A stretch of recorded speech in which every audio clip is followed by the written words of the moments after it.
Oke, halo teman-teman. Hari ini saya akan menjelaskan tugas kelompok tentang model pengembangan media pembelajaran model Azure.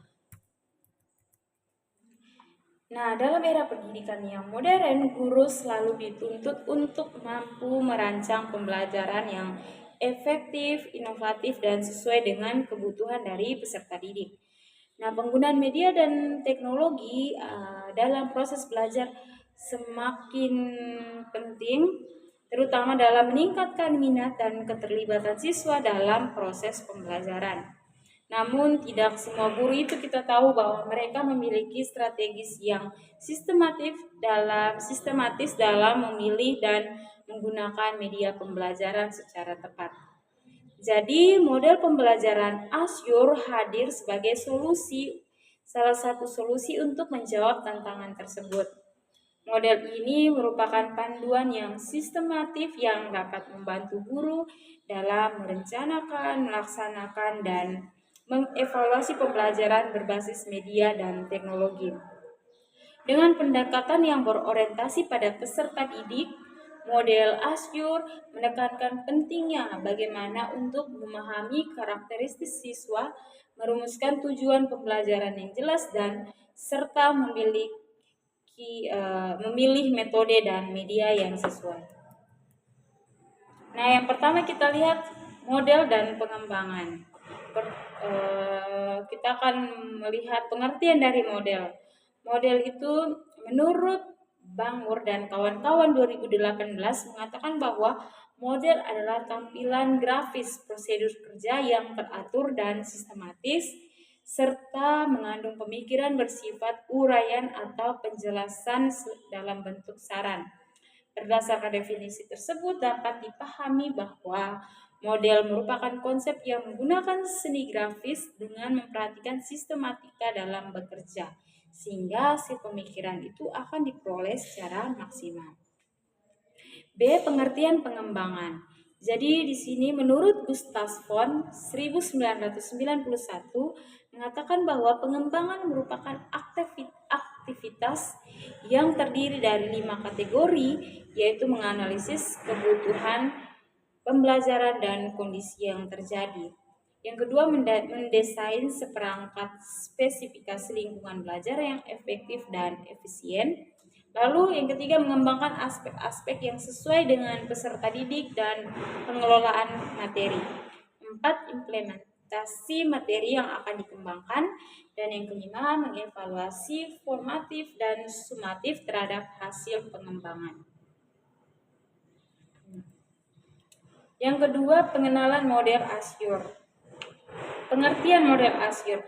Model ini dikembangkan oleh Sharon Smaldino, James Russell, Robert Hennig, dan Mikhail Molenda. Model pengembangan tersebut telah dicetak sampai edisi 10 dan akan terus berkembang hingga edisi yang berikutnya. Dalam model ini, pembelajaran dituntut untuk dilaksanakan secara efektif sehingga hasilnya pun terjadi secara maksimal. Penggunaan metode ini merupakan hasil perpaduan pemanfaatan media dan teknologi yang ada di dalam ruangan kelas.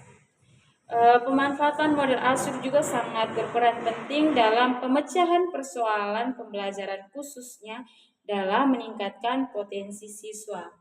Hal tersebut sudah terbukti dalam penelitian yang dilakukan oleh Sari dan Susilo Ningsi 2015 yang mengatakan bahwa penerapan model Azure dengan metode pemecahan masalah lebih baik daripada menggunakan model yang biasa.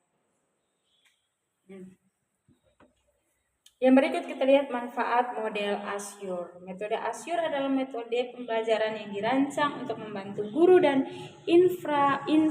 instruktur dalam merencanakan, melaksanakan, dan proses pembelajaran yang efektif, terutama yang melibatkan penggunaan media dan teknologi. Berikut kita akan melihat kekurangan dan kelebihan dari model pembelajaran Azure, yakni kelebihan model Azure. Pertama, berpusat pada peserta didik. Jadi peserta didik menjadi pusat atau fokus utamanya. Model ini menekankan untuk bagaimana pentingnya memahami karakteristik peserta didik agar pembelajaran itu lebih tepat pada sasaran. Terus lalu menggunakan mendorong penggunaan teknologi dan media. Jadi cocok untuk pembelajaran modern yang mengintegrasikan alat bantu digital, multimedia, dan teknologi lainnya. Lalu apa saja kekurangan dari model Azure? Nah, di sini ada beberapa kekurangan yang perlu kita ketahui, yaitu membutuhkan waktu dan persiapan yang cukup banyak. Jadi harus dipersiapkan secara detail dan sedikit memberatkan tugas guru karena waktunya itu sangat terbatas. Lalu fokus pada penggunaan media, karena terkadang bila media itu tidak tersedia atau kondisi teknis tidak mendukung, model ini jika digunakan itu kurang optimal. Lalu kurang cocok untuk situasi yang darurat atau spontan. Jadi ketika tiba-tiba dibutuhkan itu atau tidak direncanakan, model ini kurang fleksibel untuk pembelajaran yang harus dilakukan secara mendadak. Yang kemudian membutuhkan kompetensi guru dalam teknologi. Jadi guru harus mempunyai atau guru harus memiliki kemampuan dalam menggunakan media dan teknologi pembelajaran yang tepat. Nah, yang berikutnya belum sepenuhnya menekankan diferensiasi pembelajaran. Meski menganalisis karakter peserta didik, penerapan model ini tetap bisa kurang atau belum maksimal dalam memenuhi kebutuhan siswa dengan latar belakang atau kemampuan yang sangat berbeda dari setiap siswa. Oke, jadi itu yang dapat dijelaskan, dan kesimpulannya dari materi ini itu tentang model Azure merupakan panduan yang sistematif yang efektif dalam merancang dan mengimplementasi proses pembelajaran berbasis teknologi dan media, dan dengan 6 langkah utamanya: analyze learners, state objectives, select methods, media dan materials, utilize media dan materials, trigger learn participation, and evaluate and revise.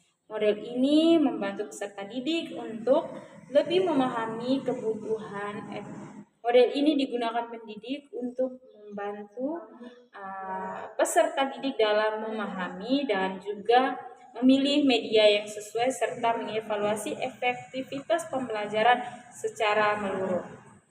Penerapan model Azure dapat meningkatkan keterlibatan siswa, memperjelas tujuan pembelajaran, serta memastikan bahwa media yang digunakan itu benar-benar sangat mendukung proses belajar. Dengan demikian, model ini sangat relevan jika digunakan dalam berbagai jenjang pendidikan, terutama di era digital yang selalu menuntut integrasi teknologi dalam proses pembelajaran. Sekian dari saya minta maaf jika ada perkataan, penyebutan kata kalimat yang kurang jelas dan tidak tepat, harap dimaafkan.